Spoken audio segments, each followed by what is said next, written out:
Good morning student. C plus plus पढ़ने की series में आज हम लोग सीखेंगे reference variable in C plus plus. Reference variable जिसे हम लोग एलियास नेम से भी जानते हैं। तो रेफरेंस वेरिएबल के कॉन्सेप्ट को समझने के लिए स्टूडेंट आपसे रिक्वेस्ट है कि आप इस वीडियो को लास्ट तक जरूर देखें। सी लैंग्वेज में जैसा कि हम लोग सीखे थे कि हम लोग सिंपल वेरिएबल बना सकते थे, जैसे इंट ए, इंट बी। ये जो है ये सिंपल वेरिएबल के नाम से जाना जाता है। और हम लोग पॉइंटर वेरिएबल भी बना सकते थे, integer pointer. C plus plus जो है ये भी simple variable and pointer variable को सपोर्ट करता है, लेकिन इसके साथ साथ सी प्लस प्लस जो है ये रेफरेंस वेरिएबल को भी सपोर्ट करता है, जिसे हम लोग को आज सीखना है। तो पॉइंटर के कॉन्सेप्ट को एक बार हम लोग फिर से रिकैप करके देखते हैं। देखिए यहाँ पर ए जो वेरिएबल लिया गया है इसमें असाइन किया गया है 10 को। बी जो है ये वेरिएबल लिया गया है जिसमें असाइन किया गया है 20 को, और एक इंटीजर पॉइंटर पी लिया जा रहा है। ठीक है, तो यहां से पॉइंटर जो है जिसके बारे में हम लोग जानते हैं कि pointer is a variable that can hold only the address of another variable. तो यहां पर इस डायग्राम से हम लोग समझते हैं ये जो है एक वेरिएबल है, और अगर ये वेरिएबल है तो ये मेमोरी का नाम है। हम मान लेते हैं कि मेमोरी का बेस एड्रेस जो है वो 1000 है, और इसमें जो है 10 असाइन किया गया है। सिमिलरली बी जो है ये भी एक वेरिएबल है, तो ये मेमोरी का नाम है और इसमें असाइन किया गया है, इसमें रखा गया है 20, और इसका बेस एड्रेस 2000 है। और यहां पर देखिए पी वेरिएबल डिक्लेयर किया गया है, यानी क्रिएट किया गया है, और इसका जो बेस एड्रेस है ये 8000 है। पी पॉइंटर जो है ये ए को पॉइंट कर सकता है। अगर हम ऐसा लिख दें P equal to address of A, यहां देखिए एम्परसेंड जो है ये एड्रेस ऑपरेटर है। ठीक है, तो अगर हम ऐसा लिख दें P equal to address of A, तो यहां पर 1000 स्टोर हो जाएगा। तो P जो है ये 1000 स्टोर करेगा, और P पॉइंटर जो है ये ए को पॉइंट करेगा। तो P के हेल्प से हम ए वेरिएबल के वैल्यू को एक्सेस कर सकते हैं। और अगर हम यहां ऐसा लिख दें P equal to ampersand B, यानी कि अब ये पॉइंटर अब ए का नहीं है, अब ये पॉइंटर बी का हो जाएगा, और अब हम P के हेल्प से बी वेरिएबल को एक्सेस कर सकते हैं। तो यहां से ये बात समझ में आ रहा है कि पॉइंटर जो है ये वेरिएबल के एड्रेस को स्टोर कर सकता है, और पॉइंटर के हेल्प से हम लोग डिफरेंट टाइप के वेरिएबल के एड्रेस को स्टोर कर सकते हैं। इस फीचर को हम लोग कहते हैं फ्लेक्सिबिलिटी। तो यहाँ पर जो है ये प्रोग्राम को आप ध्यान से देखें तो यहाँ पर देखिए इंटीजर ए लिया गया है, असाइन किया गया है 10 से, इंटीजर बी लिया गया है, असाइन किया गया है 20 से, और फिर इंटीजर पॉइंटर पी लिया जा रहा है। यहाँ लिख रहे हैं P equal to address of a. अगर राइट साइड में एम्परसेंड ए लिख रहे हैं तो एम्परसेंड जो है ये एड्रेस ऑपरेटर के नाम से जाना जाता है। और यहाँ सी आउट के हेल्प से हम लोग लिख रहे हैं ए इक्वल टू पॉइंटर P, यानी कि पॉइंटर P के हेल्प से A के वैल्यू को देखा जा रहा है, क्योंकि P जो है ये A को पॉइंट कर रहा है। तो चलिए इसे रन करके देखते हैं। तो देखिए, तो यहां पर जो आउटपुट मिल रहा है A इक्वल टू 10, ऐसा आउटपुट इसलिए मिल रहा है क्योंकि P जो पॉइंटर है ये A को पॉइंट कर रहा है, और A में जो है ये रखा हुआ वैल्यू है 10।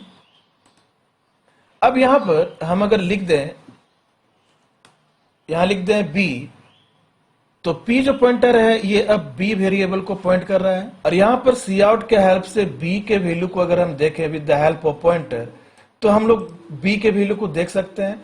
तो यहां पर आउटपुट हमें मिलना चाहिए B is 20। तो चलिए इसे रन करके देखते हैं। तो देखिए यहां पर हमें जो आउटपुट मिल रहा है B इक्वल टू 20, ये हमें मिल चुका है।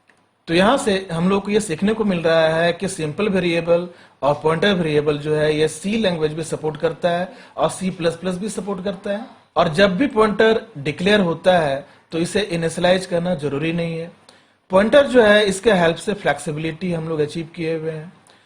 पॉइंटर जो है time to time different variable को पॉइंट कर सकता है। जैसा कि हम लोगों ने अभी देखा कि सी लैंग्वेज और सी प्लस प्लस में दोनों में सिंपल वेरिएबल या वैल्यू वेरिएबल या पॉइंटर वेरिएबल, ये दोनों वेरिएबल जो है वो C++ और C दोनों सपोर्ट करता है। लेकिन C++ जो है वन मोर वेरिएबल सपोर्ट करता है, वो है रेफरेंस वेरिएबल। तो इस प्रोग्राम के थ्रू हम लोग देखते हैं कि रेफरेंस वेरिएबल किस तरह से हम लोग क्रिएट करते हैं।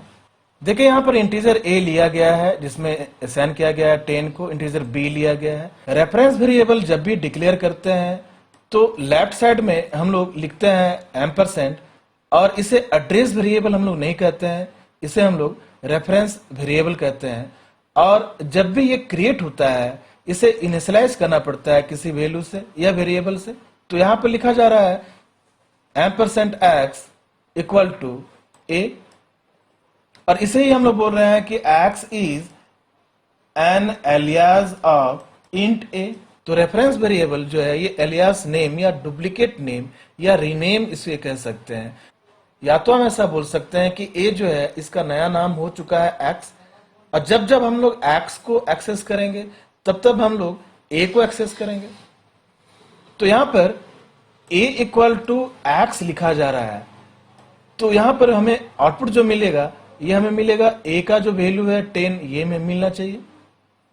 और यहां देखिए x को प्लस प्लस किया जा रहा है। जब x को प्लस प्लस किया जा रहा है तो यहां पर हमें यह बात को समझना है कि a को ही प्लस प्लस किया जा रहा है। तो यहां पर a का जो वैल्यू हमें मिलना चाहिए ये हमें मिलना चाहिए 11।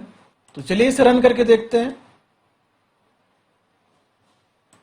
तो देखिए यहां पर हमें जो आउटपुट मिल रहा है a इक्वल टू 10, एंड बाद में हमें जो आउटपुट मिल रहा है a इक्वल टू 11। तो रेफरेंस वेरिएबल जब भी क्रिएट करते हैं तो ये बात को ध्यान में रखना है कि whenever we create the reference variable we should initialize the variable by a value और ए वेरिएबल। रेफरेंस वेरिएबल के एक इंपॉर्टेंट कॉन्सेप्ट को हम लोग और समझते हैं। देखिए यहां पर जो है x जो है ये रेफरेंस वेरिएबल है a का, लेकिन यहां पर रेफरेंस वेरिएबल को b से बाइंड किया जा रहा है। तो ये जो है ये कॉन्सेप्ट रॉन्ग है, क्योंकि जब भी रेफरेंस वेरिएबल किसी एक वेरिएबल से बाइंड हो जाता है इस वेरिएबल को दूसरे वेरिएबल से बाइंड हम लोग नहीं कर सकते हैं। इस बात को आपको ध्यान में रखना है। तो इसे रन करके देखते हैं। देखिए यहां पर हमें एरर मिल रहा है रेड कलर से, और ये बता रहा है कि यहां पर एरर है। तो यहां पर हमें ये बात ध्यान में रखना है कि जब भी रेफरेंस वेरिएबल किसी वेरिएबल से बाइंड हो जाता है तो ये दूसरे वेरिएबल से अब ये बाइंड नहीं हो सकता है। तो स्टूडेंट, हमें उम्मीद है कि आपको रेफरेंस वेरिएबल के कॉन्सेप्ट समझ में आ गया होगा। अगर आप इस वीडियो के हेल्प से मशीन में इंप्लीमेंट करते हैं तो कमेंट सेक्शन में कमेंट जरूर कीजिएगा। इसी के साथ मैं वीडियो को एंड कर रहा हूं। Thank you for watching my video.